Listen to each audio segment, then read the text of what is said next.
Everyone watched Princess Ebony run out of the ballroom. As soon as she had left the room, it erupted into a loud buzz of voices.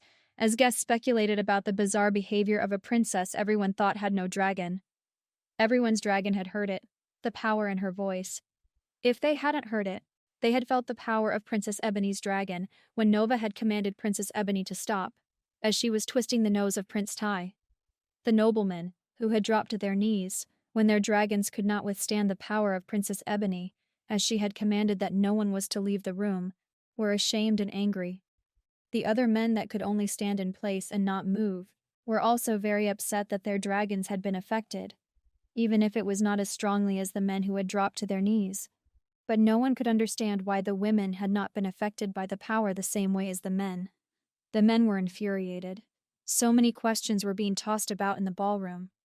Anyone who dared to speak of the power and authority that had filled the room could only speculate about where it came. No woman had ever had a dragon that strong in Alarion. Everyone knew Princess Ebony had never been seen in her dragon form. Did she just get her dragon? If not, how long had she had it? There just had to be some kind of dark magic involved for a dragon, in a woman, to be so strong. There hadn't ever been any other a woman in the history of Alarion who could command men like she had, especially to the point that the men could not move or were forced to their knees. No one could figure how this could happen. Stories began to grow by exaggerations that became more bizarre with each telling. If anyone there had known the simple truth and had tried to tell everyone present, no one would have believed it. The truth was, Princess Ebony's power only had one source, and that was Nova, a powerful ancient dragon. King Liam shouted at Princess Ebony to come back as she fled. When she had disobeyed him and didn't return, he stood fuming on the ballroom floor. She had never defied him before, so defiantly and so publicly. King Liam was as at his wits' end. No one had ever acted this way towards him, and he was not sure how to handle the situation. Anyone else he would have had immediately arrested, and maybe even hung at his command without a trial. But this was a royal. This was his daughter, Princess Ebony. He, too, had felt the authority that had emanated from her. He hadn't seen what Prince Grayson has seen, her display of power and the flames that had danced on her skin, but he had felt it.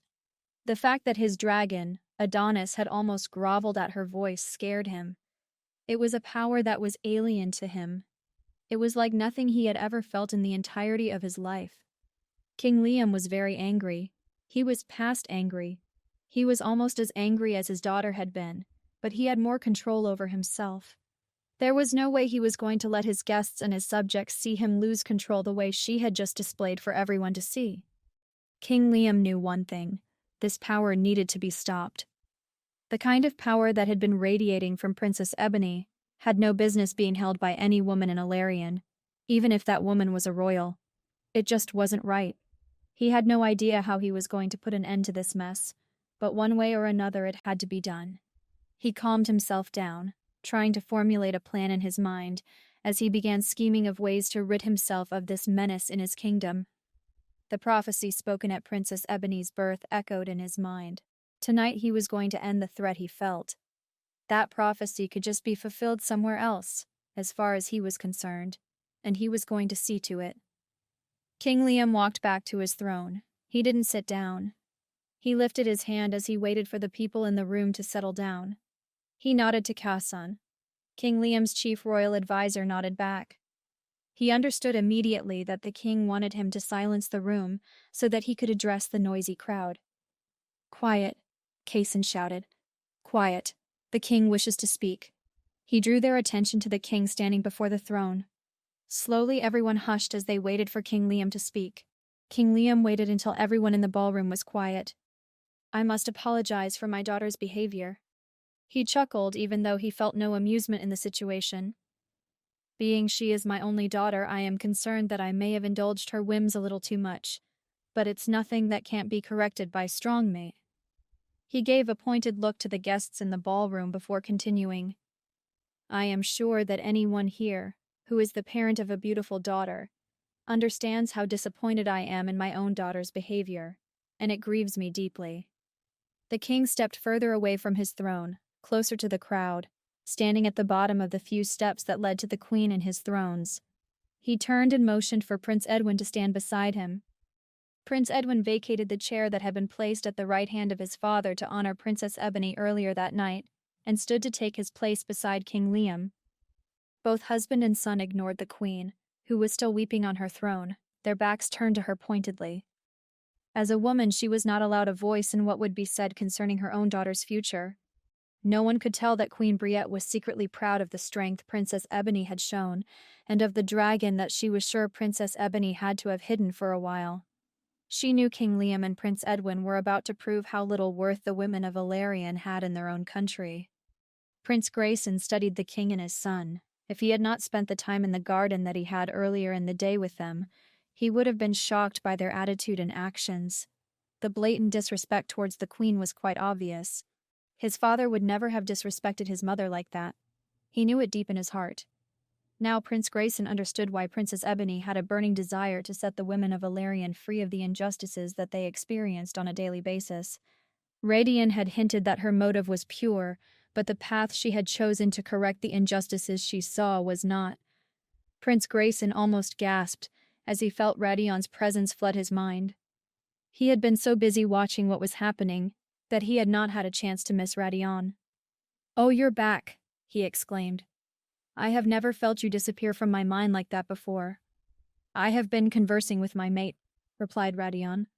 "Sorry about that," he apologized. "I will not make that a practice, but at the moment Nova is a little skittish about this whole mess. Give her some time, and when she knows you like I do, she won't feel the need to hide herself from you." "What did she have to say?" Prince Grayson asked curiously. "It was a lot, and it was very interesting," replied Radion. "But that is a conversation for later. We need to pay attention to the king and our surroundings. I feel we may not be safe if they think we had any part in tonight's events. You do have the strongest dragon that anyone has knowledge of. I have tried to keep my power low-key, but it is because of us that King Liam sought a treaty with Pyroria." Prince Grayson wasn't entirely sure that was the only reason. He wanted to ask Radion some more questions, but he could tell he was not ready to tell him what he had found out just yet. As he turned to give King Liam, who was about to speak, his full attention, he accidentally bumped into his uncle. "When did you walk up?" he said. "I just got here, but you were so busy talking to Radion, you didn't notice." "That's been happening a lot tonight," he added dryly. Prince Grayson ignored Romid's tone. He knew Romid was itching to know everything Radion was telling him. He noticed Eleaster was not with his uncle. "Where's Eleaster?" he asked. "He's over by the tables where the food is again," Romid said, pointing to where Eleaster was standing. He was surrounded by several men and women that he had previously been dancing and partying with. Eleaster looked very uncomfortable, as the men appeared to be having a heated discussion. Prince Grayson could tell the women in the group were pretending to ignore the heated conversation, standing there with vacant expressions on their faces, but their eyes were inflamed with rage. He just wasn't sure if the outrage was because of the stunts that Princess Ebony had pulled, or if it was because of what the men were vehemently discussing. "I suppose Radion had something interesting to say. If you were so lost in thought that you didn't notice me walking up to you," Romid said, the need to know burning at him. Prince Grayson chuckled. "Oh, he has a lot of things to say, but he isn't sharing a lot at the moment. But even if he had, now is not the time or place to discuss it." "You're right," agreed Romid. "But as King Ion's chief advisor, I like to keep up with what is going on. I can't help if I don't know how to advise you." "You will be the first to know," assured Prince Grayson. "I hope it will be sooner rather than later. This night has turned into a fiasco," Romid said. Prince Grayson hushed his uncle as King Liam began to speak. "Are there any noblemen that would like to marry Princess Ebony tomorrow? I will give her to the first man that speaks up. I am sure she had to have made a good impression on someone here tonight." The ball was enjoyable up until now. The king smiled brightly, looking expectantly at the princes and noblemen. Prince Grayson watched with interest as some of the men of Valerian shuffled nervously. Advisors and friends surrounded others from neighboring countries, trying to persuade their nobles to take up the king's offer. It wasn't often that noblemen of the lesser families had the opportunity to marry a princess, but it was obvious that most of the young suitors were having second thoughts. The princes were already leaving the ballroom.